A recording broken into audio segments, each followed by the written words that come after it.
सदाशिवसमारम्भां शङ्कराचार्यमध्यमाम् अस्मदाचार्यपर्यन्तां वन्दे गुरुपरम्पराम्. ओम्.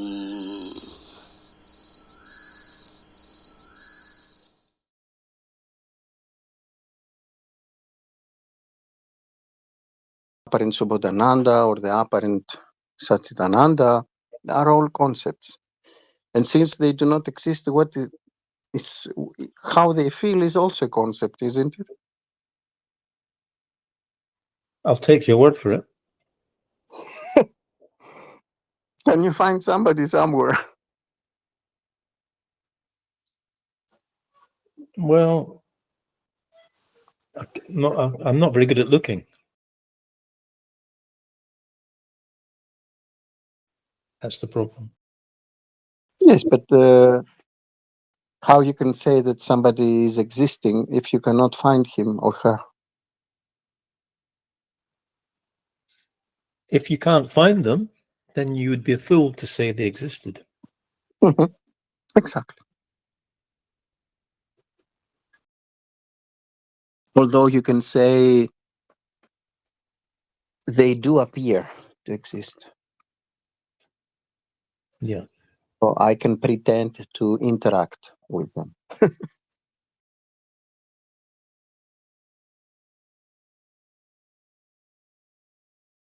Just like in the dream in the night, you pretend they exist. All of these people you met, you are in a meeting in the dream, during the dream, but upon waking up, you realize that nobody was there. Yeah.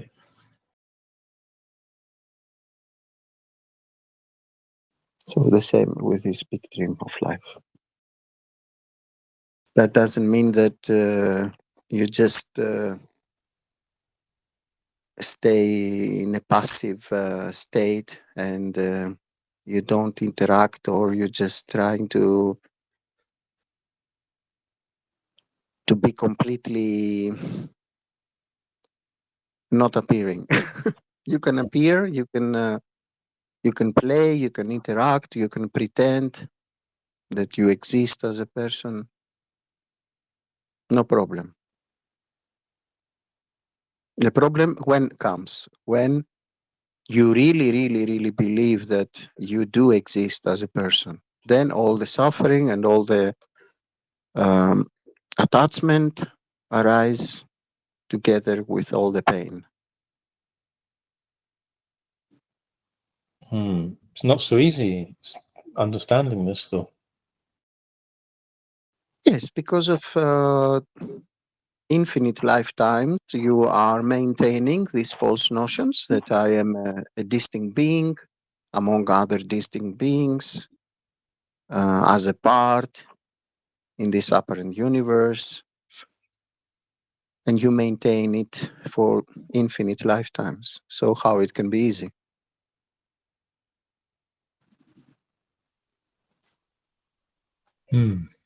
So how to see through the illusion of the person? One way is to do research and to scrutinize if really somebody exists or not. Another method is to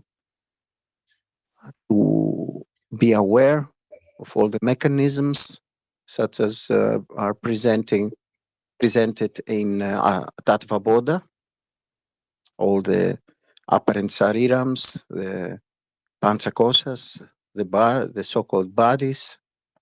So you go through their mechanisms, and then you can identify and you can distinguish what is true and what is not true. But all of this is having as a requirement a guru, a spiritual mentor, and a guru parampara, a spiritual tradition, because it is by itself is very difficult procedure. So we need to take all the advantages and to try to make use of all the tools and help that we can use from the scriptures and from the Guru Parampara. Exactly because it is extremely difficult.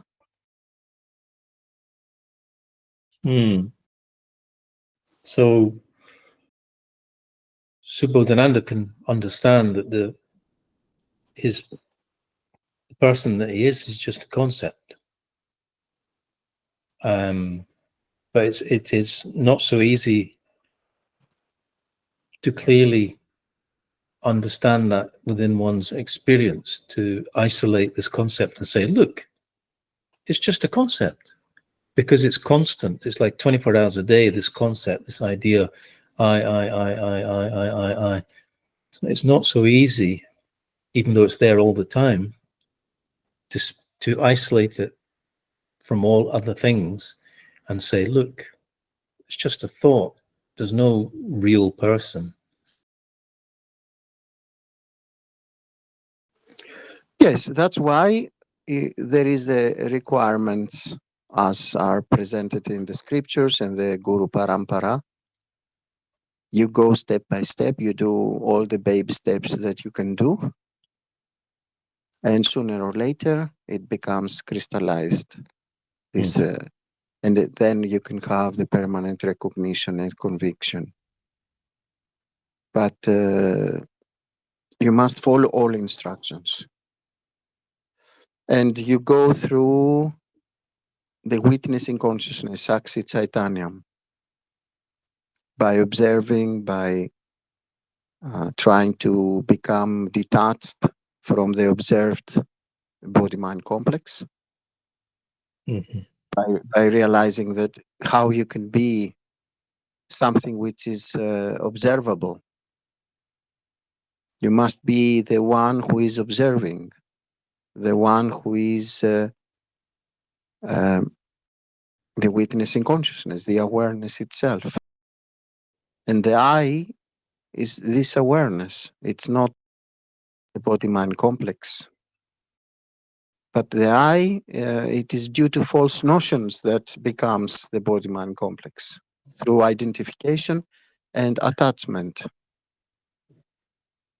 So the real I is awareness, self-luminous, self-aware. But when it's not clear and there is this veiling, then it seems that you become this person, this body-mind complex. But this is not the truth, of course. It's only due to identification and the absence of clarity due to Maya, this power inherent in Brahman, which has the capacity to veil the truth. But even this veiling is apparent. Never really happened, the veiling. It appears as though there is veiling.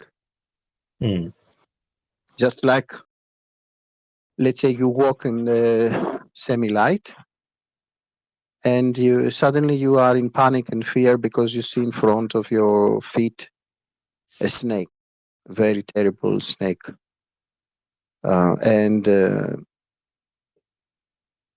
until there is somebody who comes and say to you, please, what's better? You should take a look better. This is not a snake, it is a rope. Then you say it was veiling, and I thought it is a snake. So the veiling was not really there, but you felt like there is a veiling. But in reality, nobody as such came there to veil the rope for you and to perceive it as a snake, isn't it? Sure. The veiling itself was only a misconception. It never really happened something like somebody wanted to veil it from you, the rope. So the same with each and every time that you have this misapprehension that you are a body-mind complex, a distinct being, or an apparent individual entity. In reality, you have never been a being, but you are beingness itself. And there is only beingness, and there is only Sacchidananda, only truth, beingness, awareness, consciousness, happiness, bliss, and peace. And this is the only existence. And it cannot be separated into pieces.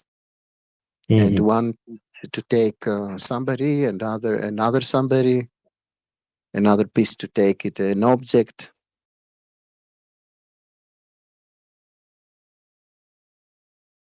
But it appears like this. Seemingly, there are beings who believe that they are separate, and they do exist as separate beings. But this never happened, and will never, ever happen.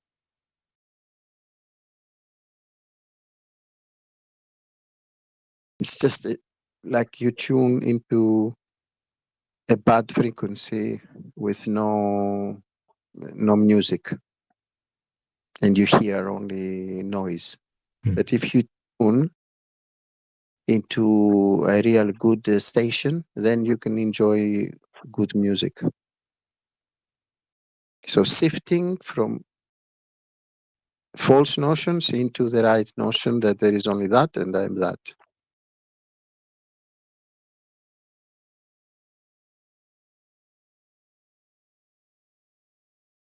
And it comes again from your own self. The same consciousness appears as your guru, who says to you, wake up, there is only you as consciousness, nothing else ever existed. But he appears as a distinct being. But in reality, there are no distinct beings. There is no Sisya and Guru, teacher and student.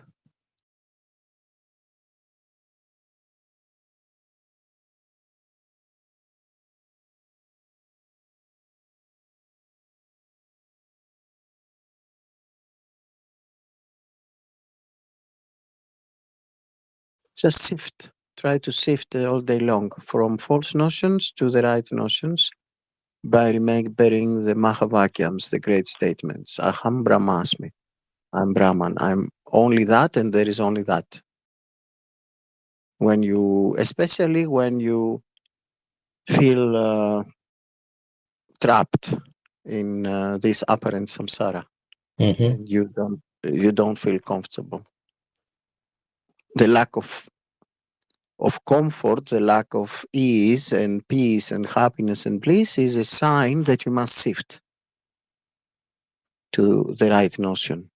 Oh, I see I don't feel well. It is because I have this false notion that I'm Subodhananda, a finite human being, a samsari. Let me shift to the right notion through Mahavakyas. Then the magic happens.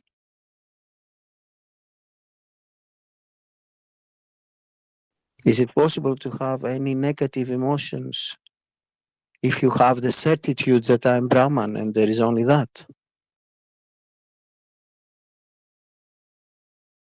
I don't know. The very fact that there are negative emotions, so that there is the false belief that I'm somebody who have them, who maintain, isn't it? Yeah. So you start from this false notion that you believe that you are a distinct human being among other distinct human beings in this universe. And you shift to the right notion. I'm not a distinct human being. There are no beings. There is only beingness. There is only that, and I'm that.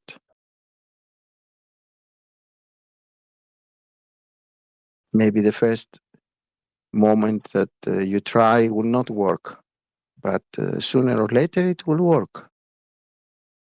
if you combine it with all the rest, of course, of the prescriptions from the scriptures.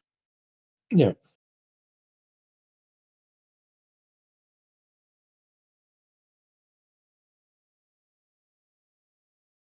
Whatever you may maintain as negative emotions or feelings or negative ideas, where they are when there is the deep sleep without dreams.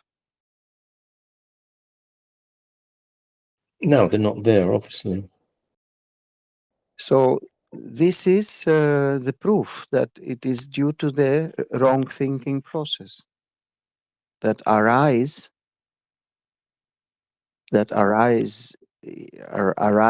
in the morning after so-called waking up. So even this you can be suspicious with this. Oh, why when I am in deep sleep I don't have any negative emotions or negative ideas or false notions, and they do appear only when I'm in a process of thinking, and even wrong thinking. Mm.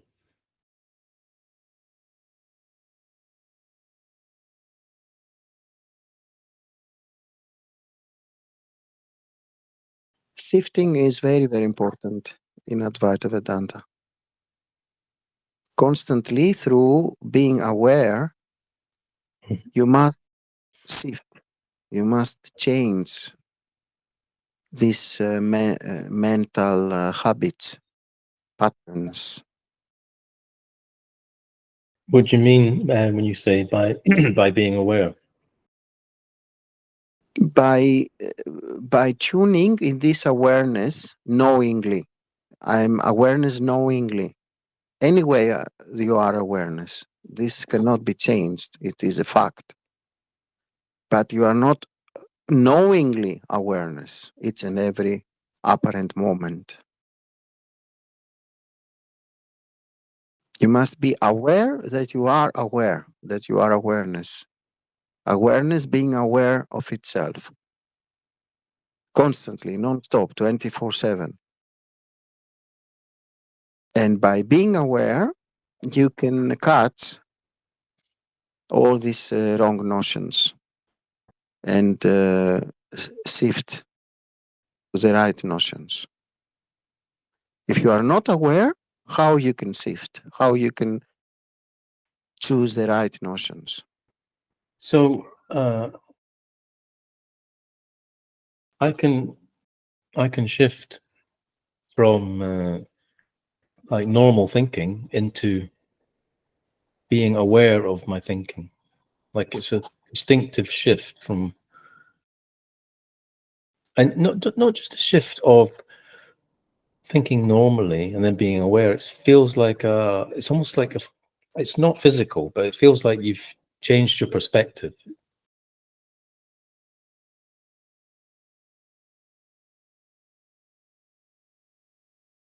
Is that obviously it's quite important to do that, but is it a step more to be aware of awareness? Is it enough to kind of shift out of robotic thinking and then become aware of this robotic thinking as an observer? You're no longer participating, you're the observer, and actually the robotic thinking stops almost instantly once you become aware of it, and you become fully aware and more, and in a more kind of expansive, not stuck in your head. You feel more expansive when you flick that switch. Is that the first step, or is it? Yes, it is one of the first steps, which can be much better when you add the Mahavakyas, the great statements. So it is one good step to recognize that you are the witness in consciousness, but it is even a much better step to say, not only I'm not the apparent human being that I thought I was, that I thought I am, but rather I am Brahman, I am this witness in consciousness. I am awareness, impersonal awareness, infinite. And whatever there is like a perceivable phenomenon, like Subodhananda or anybody and everything, are just appearances, are modulations in me, just like a dream. And so I cannot be affected.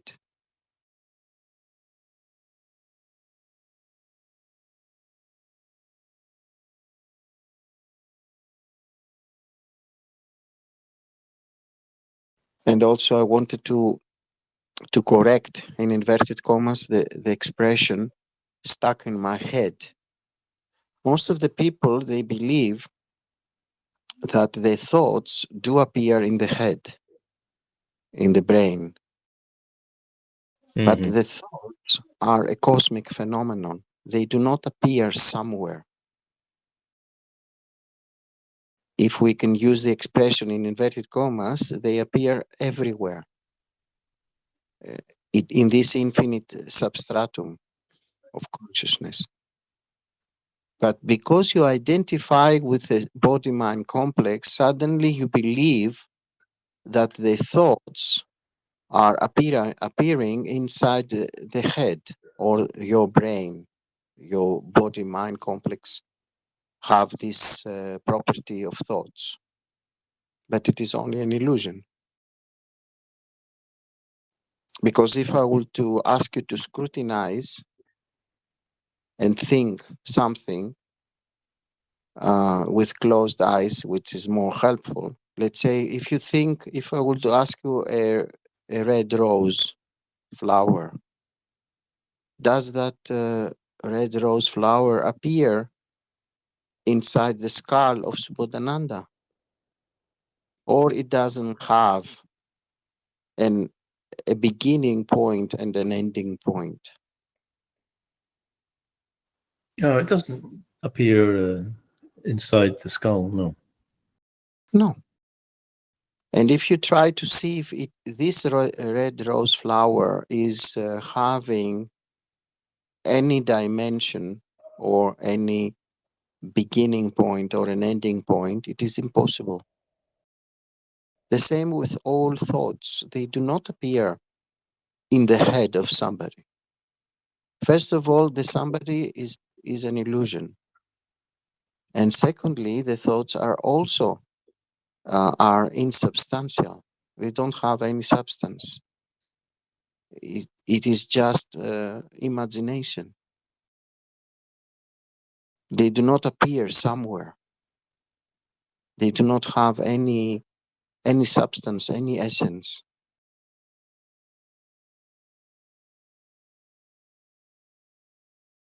So how these thoughts can be yours, can be your possession, or the body-mind complex's possession or property?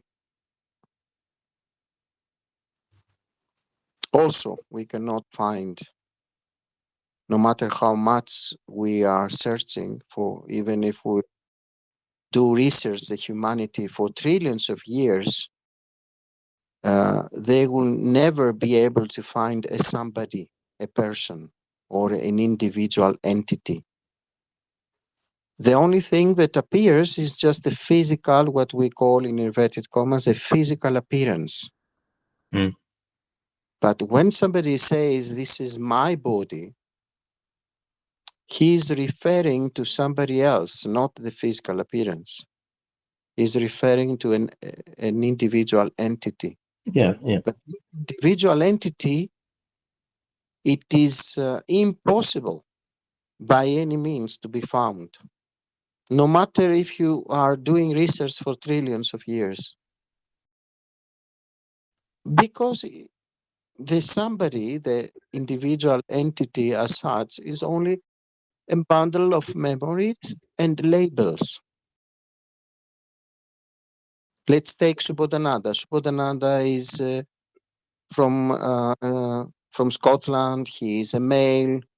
He is such years old. He is having birthdays this month and this day. He's married or non-married. He has these hobbies. Isn't it that all of these are just labels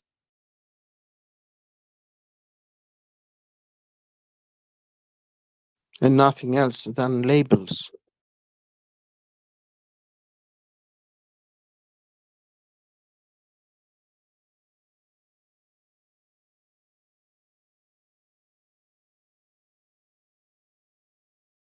It's difficult to see them all as just labels.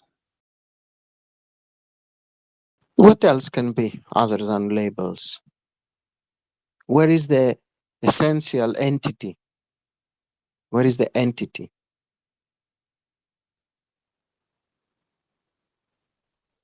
It's like you have a box for a gift, and you, instead of putting something inside the box, the box is empty, and around you put different beautiful decorations.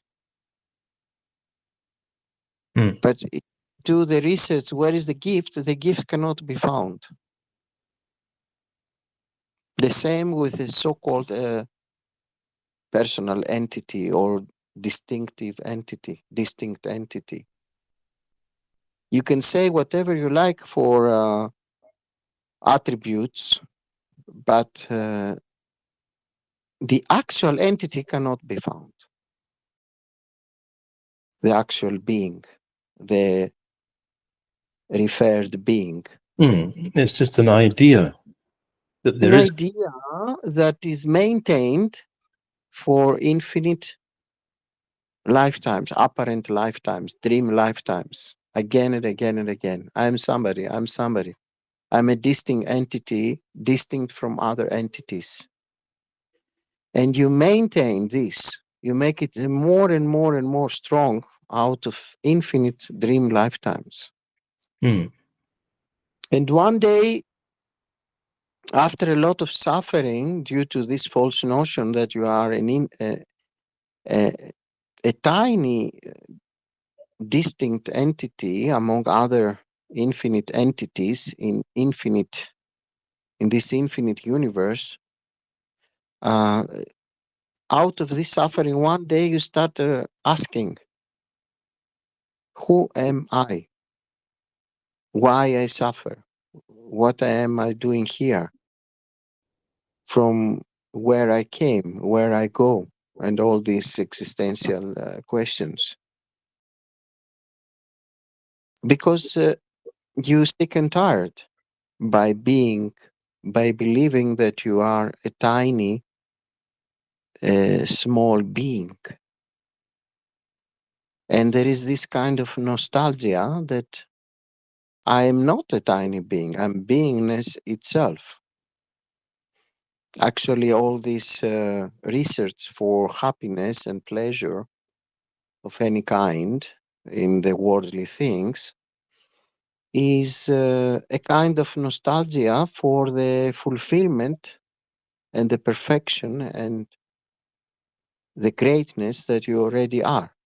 But because you cannot find it inside you, you try to find it outside. The same with the lack of security, because you believe so you are such a tiny being.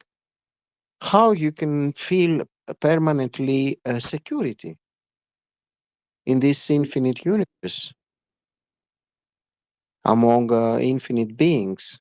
How you can feel security if you are so tiny? Yeah. The only way to feel permanent security is by recognizing that you are all that there is. All in inverted commas, because there is no all, there is only that, and you are that. But as an expression, I say, when you recognize that there is only beingness and you are beingness, then what threat can be out there? What can harm your security?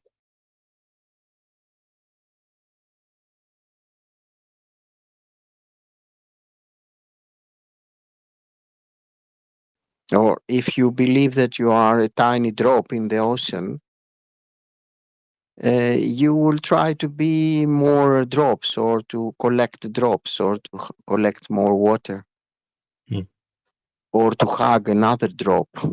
Or if you believe that you are a wave, you want to hug another wave to feel fulfillment and not to feel alone. But what about if you recognize that you are the entire ocean, the entire water? There is no any way to feel lack of security, or lack of perfection, or lack of fulfillment. Yeah.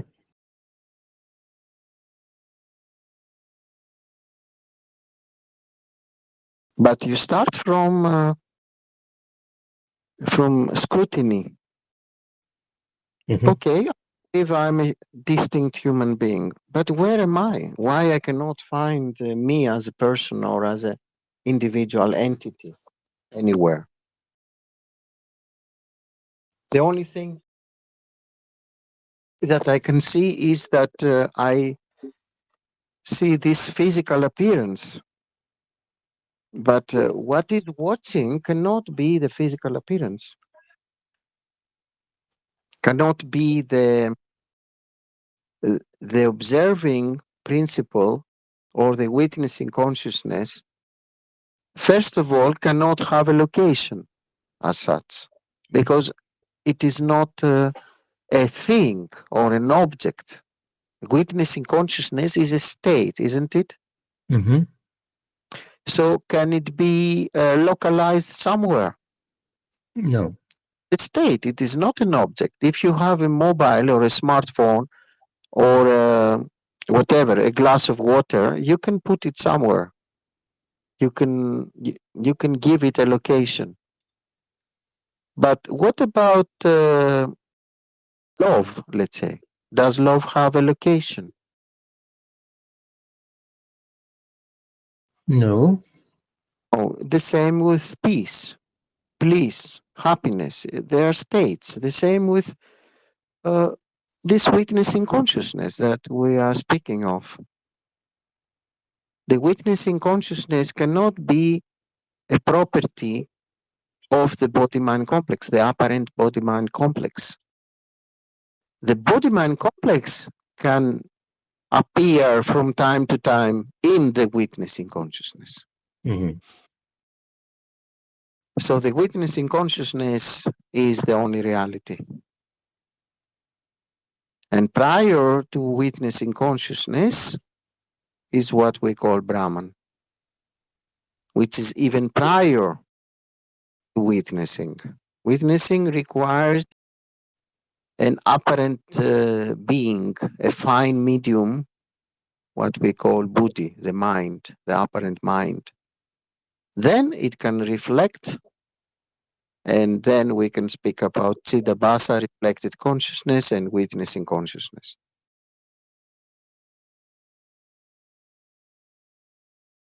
But on this level that we speak of, this apparent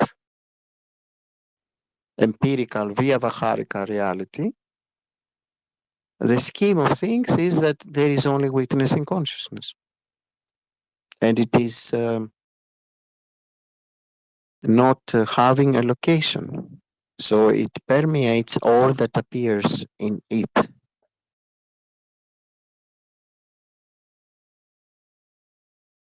The filter, of course, is different. The witnessing consciousness of somebody, of an apparent somebody, and the witnessing consciousness of another apparent somebody may have different filters or different interpretations. But the essence of witnessing consciousness is the impersonal awareness. Impersonal awareness. So awareness cannot be a person and cannot have any location. And anyway, space and time are just concepts.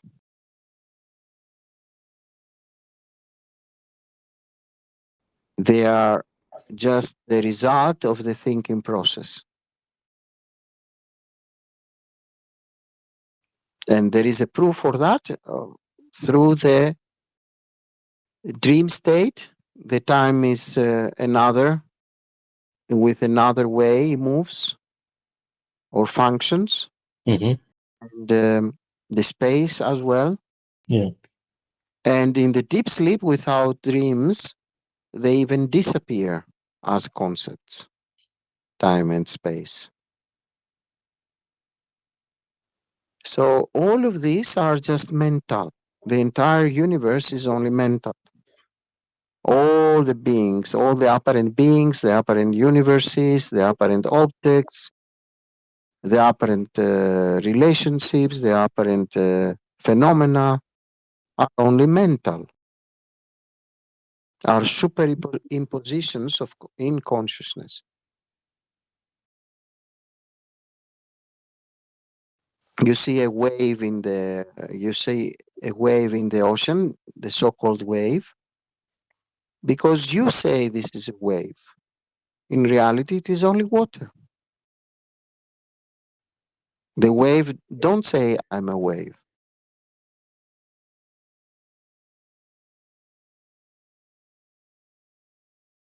You say this is the sun, this is the moon, this is a rose flower.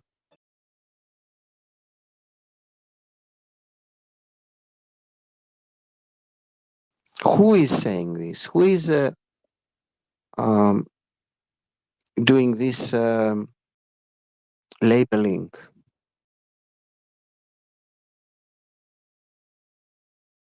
Mind? We can call it mind. We can call it consciousness. We can call it thinking process. But all these are only labels, names and forms, nama rupa. You take what is only the singular consciousness and you do a splitting process or dividing process. You create multiplicity out of singular consciousness. Mm-hmm. Just like you create a division in the ocean and you say, oh, all these infinite waves in the surface of the ocean. But this multiplicity is your creation, isn't it? Mm-hmm. There is no any division there or any multiplicity. There is only water. So, but you go and you superimpose and you say, there is the ocean and there is also the waves in the surface of the ocean. You take gold and you make a golden ring and then you say this is a ring. But there is no really ring, there is only gold. The substance or the essence is gold. The same with a pot. You create a pot with clay and then you say this is a pot. But there is no pot, there is only clay. Mm. The same with consciousness. Everything that appears in consciousness, you start to give names and labels. And then suddenly you start to believe that there is multiplicity in your own self. Inside yourself, you have created multiplicity. But there is only you. It's like you are the ocean and suddenly you say, this is the wave Subodhananda, this is the wave John, this is the wave Mary. But you are the ocean and you start dividing yourself and you give names and forms and you create multiplicity out of the singularity that you are. Very funny. The problem or the difficulty is that things appear to be separate from consciousness. They don't appear to be. They don't look like consciousness, or they don't look like their appearances arising out of consciousness. They look like they're there from their own side, existing quite happy without consciousness. That's how they appear. Only without enough scrutiny and without enough contemplation. Because if you say I'm consciousness and in front of me appears, let's say, the sun, you say that this is the sun. And the consciousness that you are envelops the sun. And you, the consciousness substance, is the substance of the sun. Because the most basic and the most fundamental essence is consciousness. Without consciousness, who would be there to say that there is something else other than me?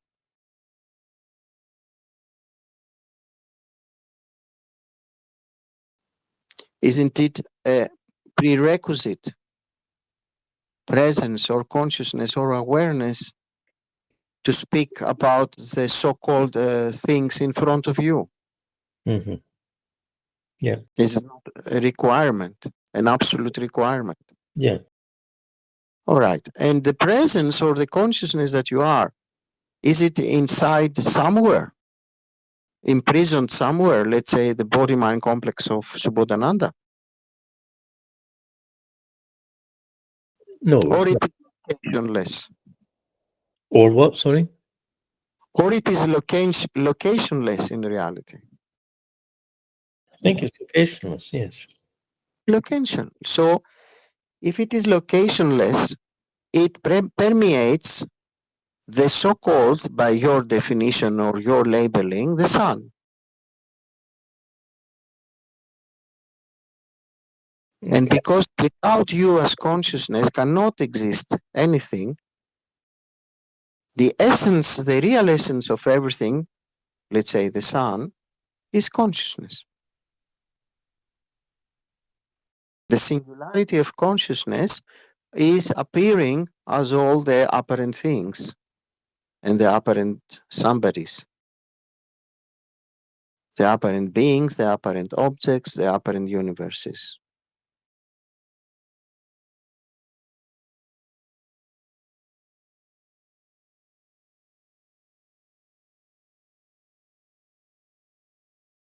What is there in the dream other than you consciousness? Not a lot. Nothing, not only not a lot, nothing else is there other than you consciousness. And you consciousness modulates as the people and the friends you meet in the dream and the places you visit and everything, the objects you see. Is Yes. it not a modulation of you consciousness? I thought it was the mind, not consciousness. But what is the mind other than consciousness, since there is only consciousness? The mind is another label as well. Okay. Another. All are concepts, all are names and forms, labels. We say mind, but there is no mind other than the self with capital S, or consciousness. The mind is not distinct from the self. Sure. From consciousness.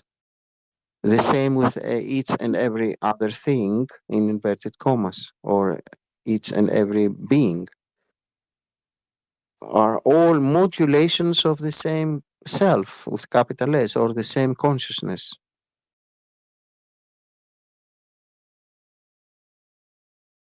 So we speak about the mind like it is distinct from consciousness, but is not, because nothing ever existed apart from the self. The self with capital S, or consciousness.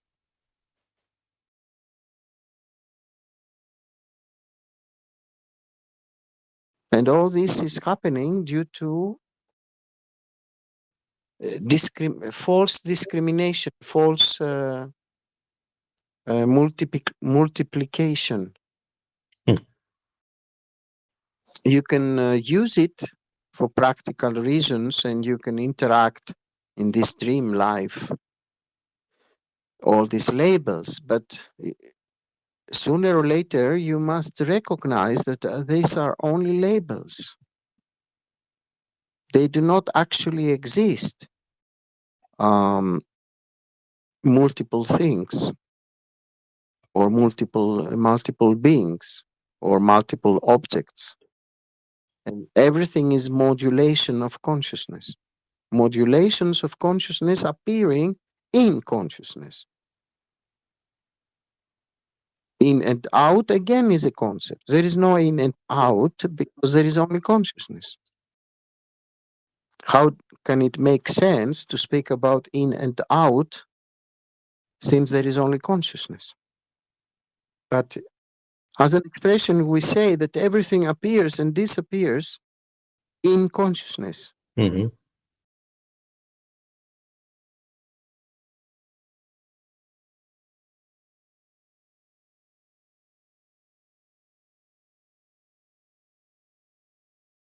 And that's why if you are consciousness, what can harm you if there is only consciousness? Yourself? How? How to harm yourself as conscious? It is so, the self-consciousness is so much, in inverted commas, subtle, the subtle of the subtlest, that cannot be harmed by anything.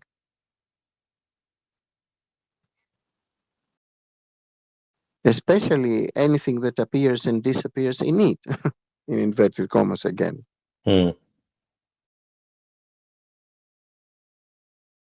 It's just like the dream. You may see that somebody is killing you with a knife. The body-mind complex is full of blood, fall down in the ground, and then you stand up from this awful nightmare, and you recognize that the killer, the other killer, and the so-called you and the so-called killer were only modulations of you in the dream.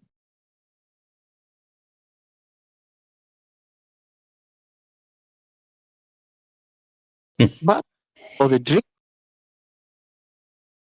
there is no dream. Everything looks so real, appearing real, because of utility, transactability, and experienceability. But the same three attributes appearing in the so-called waking state. And that's why we cannot accept the reality of this dream life because of these three mechanisms. Yeah. Because they do appear also in the dream in the night, and we know that the dream is not real. It only appears as real. The same with a big dream of life, appearing real, but not real. We accept the appearance of the apparent universe or universes, several million universes. We accept the appearance. We accept the appearance of infinite beings, apparent objects, but we do not accept that they do actually exist as having inherent existence, other than borrowing existence from consciousness or the self, with capital S.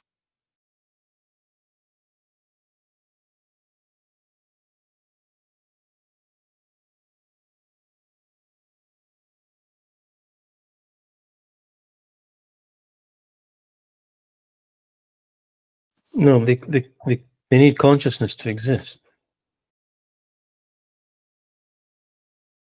Please repeat. They need consciousness to exist. They can't exist on their own. Exactly. Yes.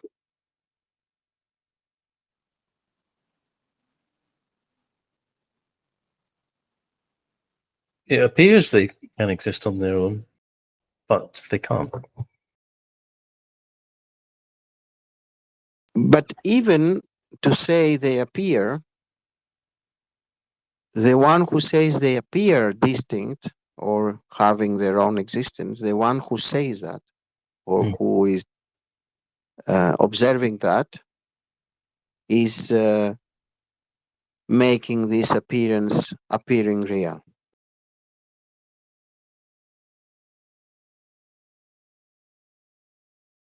Yes. That means that we are looping again into consciousness or the self.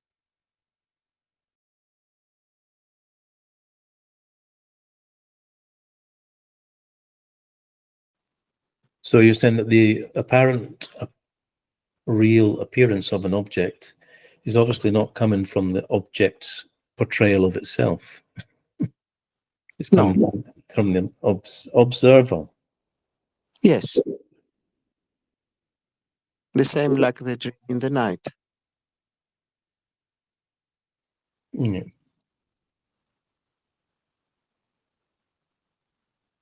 Like I'm looking at a cup on my desk and it appears to be separate from consciousness. But I can understand that it's not. And I can also understand that the cup appearing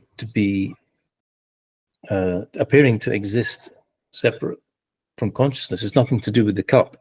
The cup's not thinking, the cup's not trying from its side to look as if it's separate from consciousness. Yes, you consciousness say that it looks like the cup. Mm.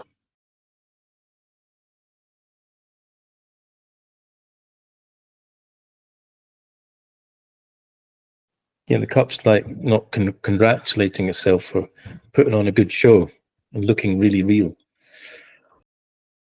Yes, the same, the face in the mirror. The mirror cannot present a face smiling if Subodhananda don't smile, isn't it?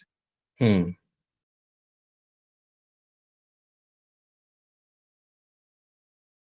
I have to smile or otherwise the mirror will break. It's the same with the apparent universe.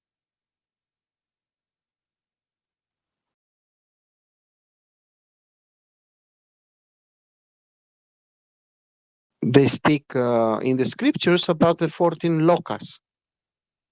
But the 14 lokas are not actually places as such, in inverted commas. Hmm.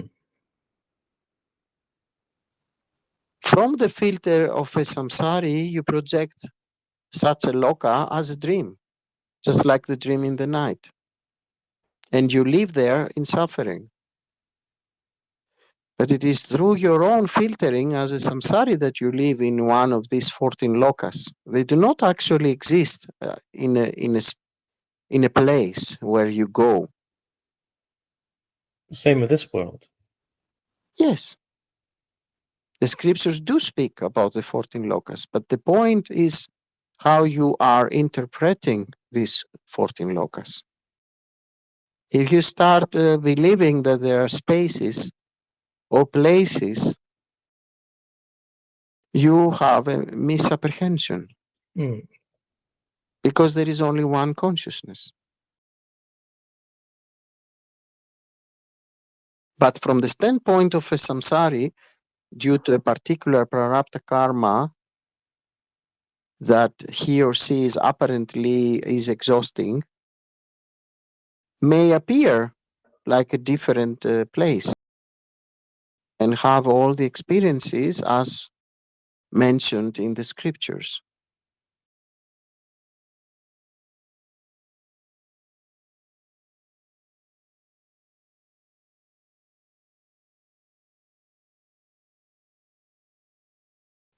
And the suffering will be really experienceable.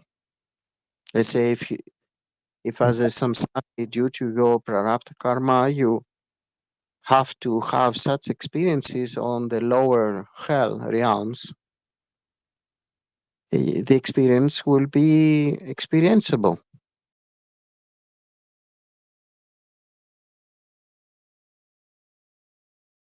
Just like if you, let's say, if you fight with everybody and you're full of anger and hate with all the beings around you for 1 year or for a long time, is it possible in the dream in the night to have peace, happiness, joy, and smile and good interactions with others? I don't think so. It will be similar in the dream in the night. The same with this kind of locus. Mm. There is no somebody like an anthropomorphic creator who had created these 14 locus and said, "Oh, for the bad guys, I will send them there in the bad locus. Mm-mm. The good guys, I will send them in the high locus, the good locus." Yeah. It's a kind of wrong dream that you live due to your own misapprehensions and deeds and thoughts and action. Of course, all apparent. Yeah. Yeah.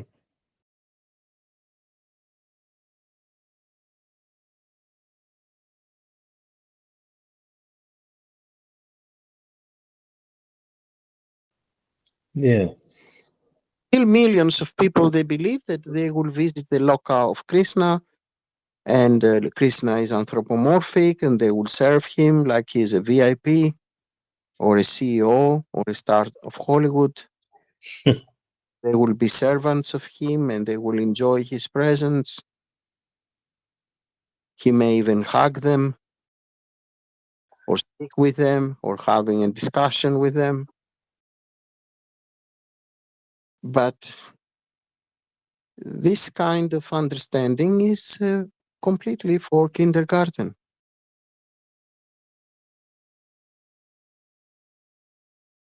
Still, millions of people believe that there is an anthropomorphic Krishna, an anthropomorphic Shiva, an anthropomorphic Devi or Rama.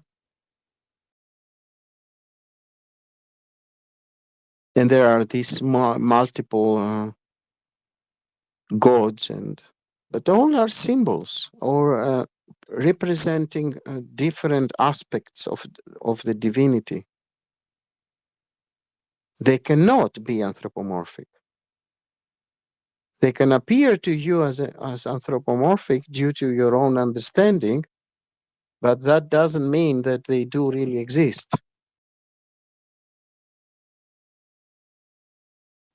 The divinity cannot be anthropomorphic.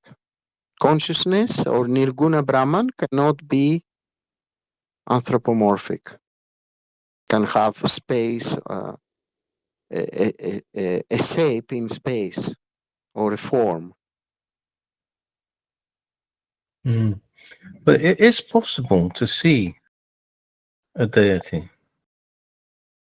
Of course, if you believe like that, the same in the dream. You may see Krishna interacting with you, speaking with you.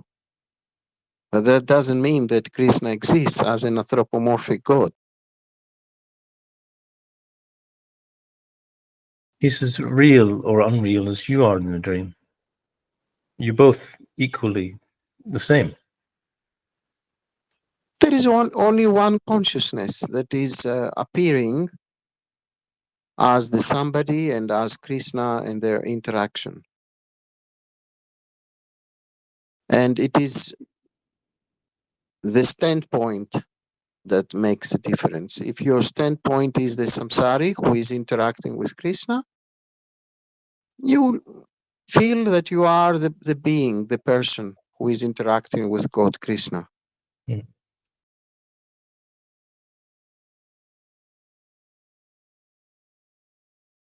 It's a kind of filtering.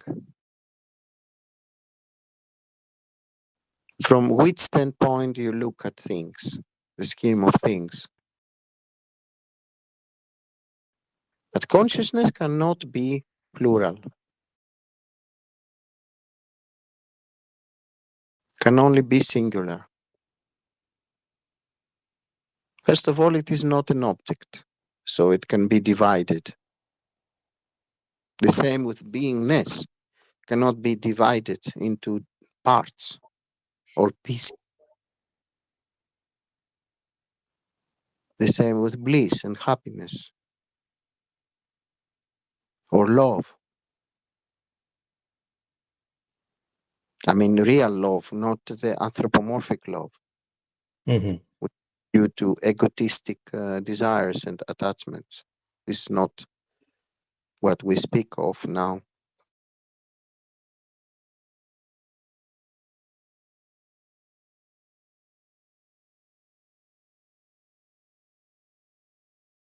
So if you can see, if you can understand in a profound level better, because there is no any seeing,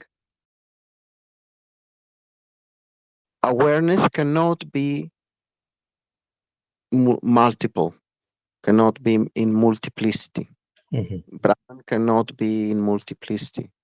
Only appearances may appear as multiple appearances, yes.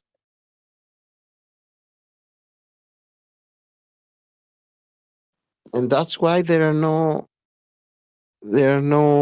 samsaris and jnanis also, only as apparent ones.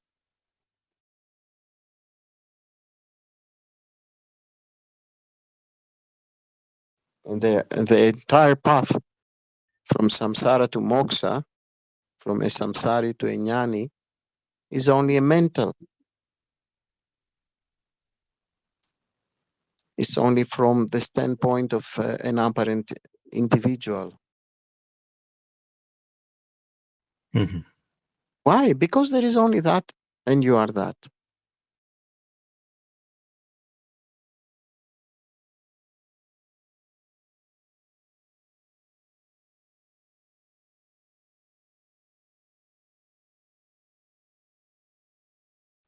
But that must be your own truth, not an information that you have gathered from a book or from scriptures or from a guru or from Guru Parampara. Yeah, of course. You start, of course, from gathering this information. There is no other way. This is a baby step. But this gathering of informations must be converted into your own truth, in the heart of your heart, as an expression, so to speak. Yeah. To be your own permanent recognition and certainty, conviction on a permanent basis. Then others will say, oh, this is Subodhananda became a jnani. But Subodhananda will never say, I was a samsari and now I'm a jnani. Subodhananda will say, I was always that and there is only that. And there are no samsaris and jnanis ever. Well, let's hope so. It's only mental. Hoping is also mental. The procedure is also mental. Actually, as a fact, you are that and there is only that.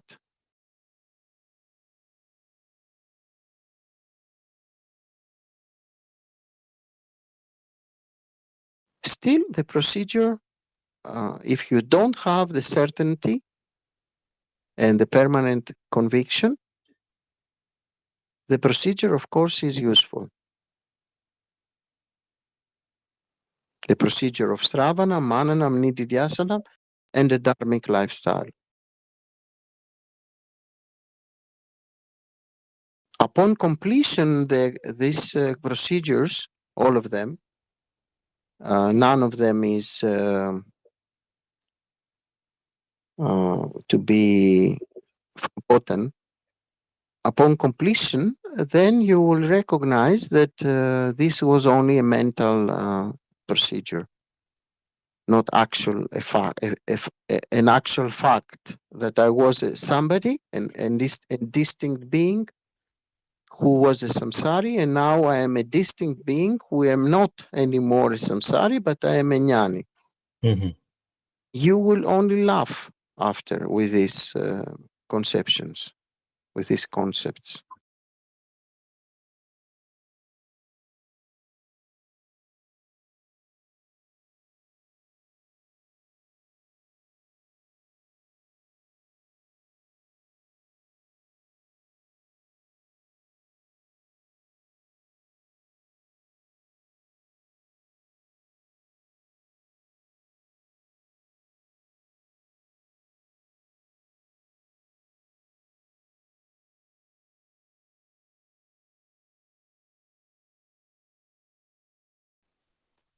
Also before and after. Before a samsari, after a jnani.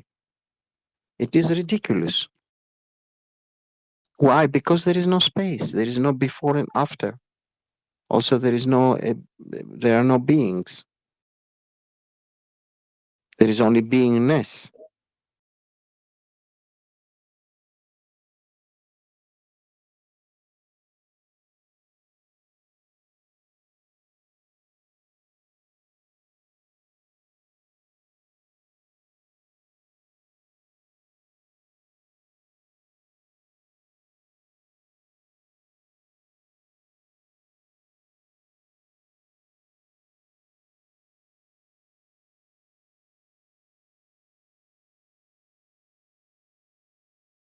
Still trying to find Subodhananda somewhere.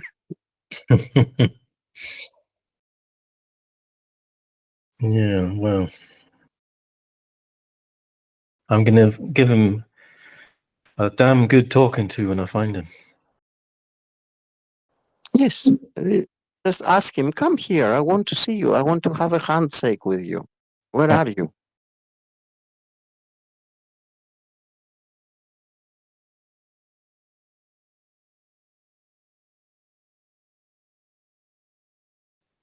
If he will say, but I'm here, look at me, I'm here. No, here I see a physical appearance. You say this is your body. I want to see you. Not the body or the physical appearance that you say that it is your possession or that you function through this. I want to see you, the person. Can you appear? Can I have a handshake with you? Can I see you? Can I touch you? Can I smell you? Can I hear you? Can I whatever? Can I have a taste of you? You are just a ghost. A mental ghost full of labels.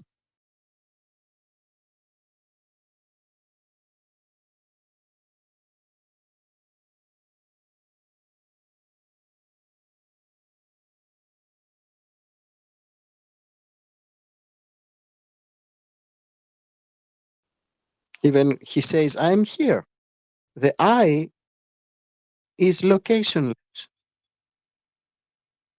So how it can be a person? It cannot be imprisoned somewhere or enveloped somewhere or enclosed somewhere in a body-mind complex, let's say. Mm. So how can the I be personal? A distinct personal identity. It's only the way of consciousness being self-luminous, self-aware, by saying, I am. But this I am is not personal. I am-ness cannot be a property of a distinct somebody. Mm-hmm. I am-ness is a state which cannot be in a location, in a space-time continuum. I am-ness don't have, for example, a beginning point. Did you ever had the awareness that your I am-ness started? No. Did you ever had such a beginning awareness? No. No, it is impossible. Even if you were to say, yes, before 10 trillion years, I was aware that I started to say I am, or I started to be aware that I am. The next question will be, and what was aware of this event, of this beginning of your I am-ness? So this is a looping back to awareness, isn't it? Yeah, I remembered recently that when I was, I don't know, about 6 years old or something like that, I used to think a lot. I used to have the thought a lot. I've always existed, forever and ever, and I always will exist.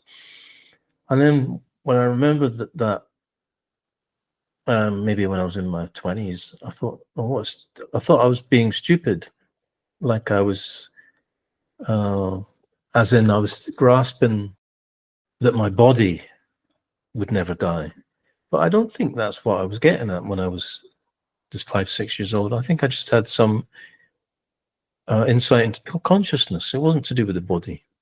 That I'd always existed and I always will exist, not as the body. Because existence is anandi, beginningless. Existence cannot have a beginning. The same with awareness. Awareness cannot have a beginning. That's why it is immortal. It is birthless and deathless. And this is what you are. This is the liberation that these teachings are offering. I'm always immortal. I'm always deathless, birthless, nameless, shapeless.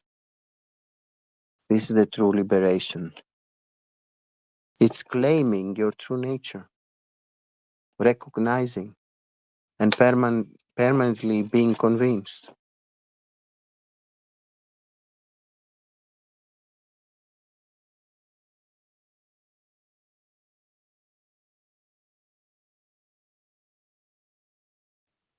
So the crucial practice is to be aware of awareness throughout the day, for starters. Yes, we start from the fact that there is only awareness and I'm that, but during the day it is not knowingly that. There is awareness always, but not knowingly. And that's why the body-mind complex have the tendency to become mechanical, like a robot.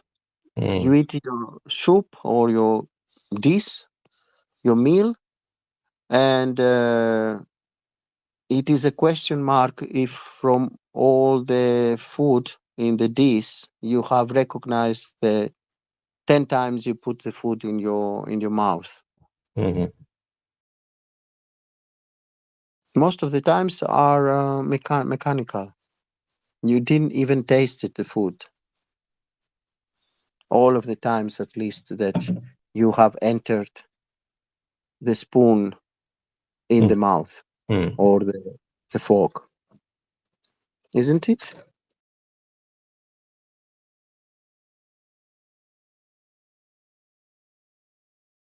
Yeah, awareness is always there, but not knowingly. We don't have, most of the people, this awareness being aware of itself. Awareness that I'm awareness. Awareness that I'm not the body-mind complex, but I am the awareness of the apparent body-mind complex. When this will become permanent, we can say that the others will say, oh, this apparent somebody is a jnani. And it's always useful as a first step to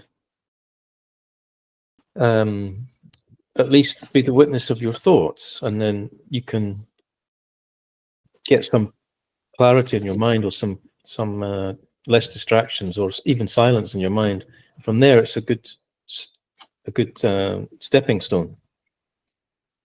Yes, of course. The more aware of the body, the movements, the thoughts, the emotions, things that they do appear around the so-called body-mind complex, sounds, events, whatever appear around. Mm.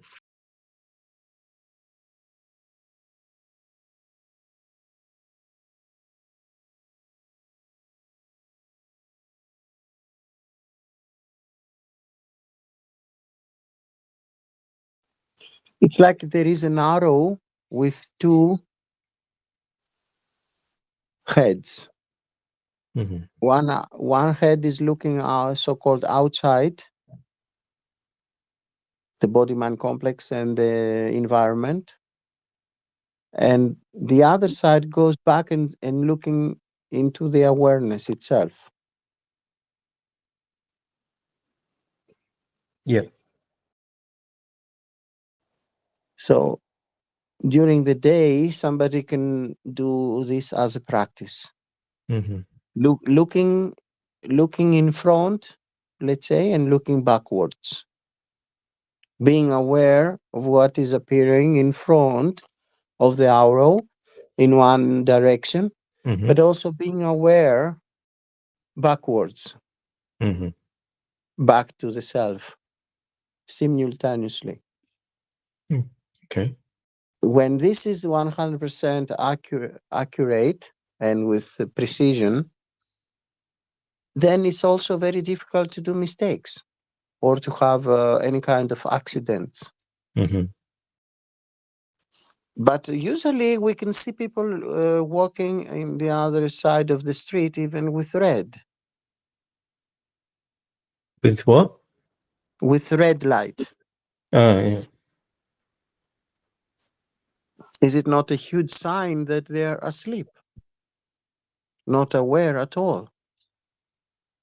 Did I tell you when I went? I think I might have told you when I went to Meteora. I paid to go on a tour, and so the first day I'm on the bus with about 15 people, and we're on the bus together for 4 or 5 hours. We went to 3 or 4 different monasteries, and so we saw each other on the bus. We would walk. I would walk past some of these people when we were inside the monastery, because the monasteries are only so big. And then the next day, 2 of the people from the bus from the day before joined me. Were part of the group on the second day, and I said so, and we didn't speak on the first day. But then I introduced myself. I said, "How are you?" And they went, "Oh, fine, thank you." And they didn't recognize me. And then it took them about 10 minutes, and, "Oh, you were on the bus with us yesterday." I'm like, how can they not know? How can they not know? I was sitting next to them.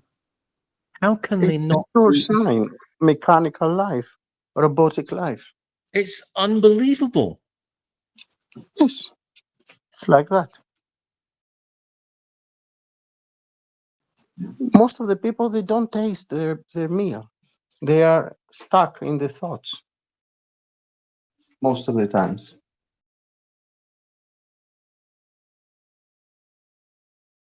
Look, they were really nice people when we got talking, but how could they not remember? Unbelievable. It's like that. You can see so many times this phenomena.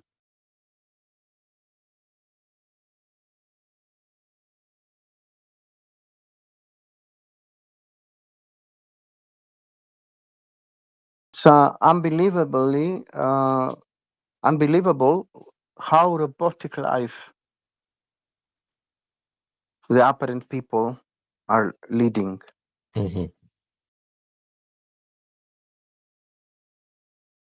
And the way that it is, the life nowadays is reinforcing the robotic lifestyle. For example, the fast food, fast everything, multitasking. Mm-hmm. It is a terrible state to be aware when you do multitasking. It is extremely more difficult. Yeah. But the productive demands of the companies and the work as it is perceived nowadays is demanding this kind of productivity. You go to a supermarket, well-known supermarket, and the poor employee is speaking with the headphones, doing multitasking, and at the same time, as a cashier, is doing the job. Mm-hmm. This is completely robotic. It's like passing the products, and at the same time, is solving a problem through speaking with another employee. Sure. At the same time, there is no any human interaction with the customer, the client, and the cashier, isn't it? Yeah. So unfortunately, it is the way that in Kali Yuga are the scheme of things, promoting this kind of robotic lifestyle instead of living consciously, being aware of one thing at a time.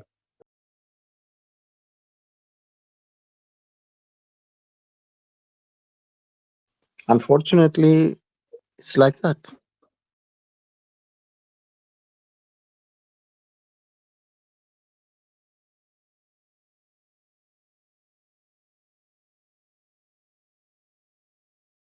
That's why real seekers who are enough mature and they want to dedicate their lives to moksha, self-realization, they choose to go into the nature, into a gurukulam, Sure. and to live a more conscious life, a more slow living life, with more awareness, Mm-hmm. more human interaction, more nature in their lives, more meaningful relationships, which can be very much very well appear in a gurukulam, because you have common-minded people who want to dedicate their lives into self-realization, self-knowledge, or jnana yoga, and you are in that ideal environment for awareness, for a conscious lifestyle. And from time immemorial, all the mature spiritual seekers, they were going into the nature in gurukulams, in ashrams, and stay with a guru.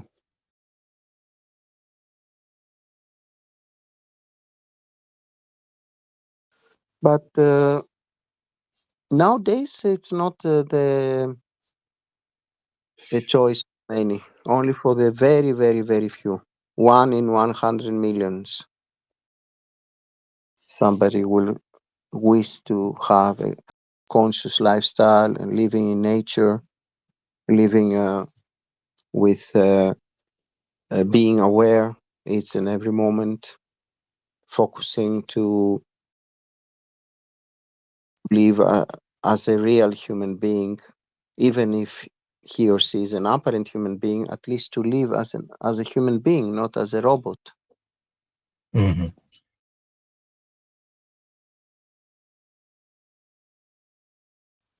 But even multitasking, you can see now into fake gurukulams.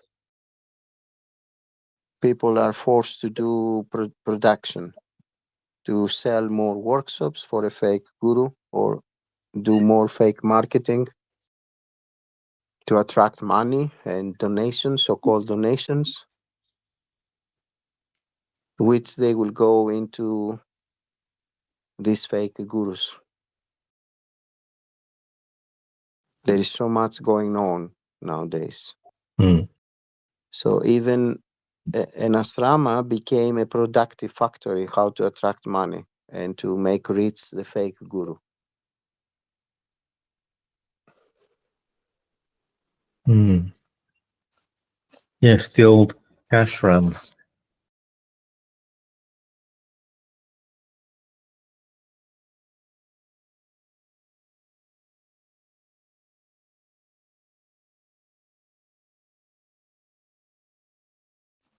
Let's hope that our noble vision will manage to offer a real gurukulam.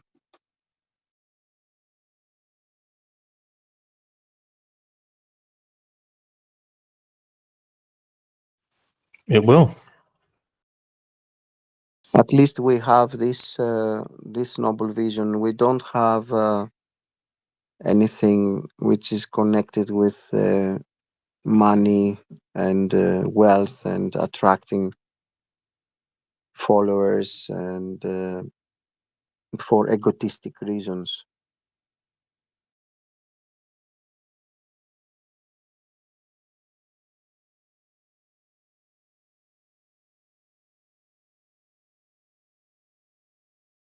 But Europe is in darkness and ignorance. They go millions to so-called spiritual events or workshops, such as ecstatic dancing and shamanic substances consuming, or parties of any kind with drugs and with dancing and alcohol and substances. And there is not so much interest for a real gurukulam in Europe and in the entire planet. Yeah. So we can be very, very happy if at least 10 will appear who wish to join us.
So if you don't have something else to discuss, maybe we can close for today.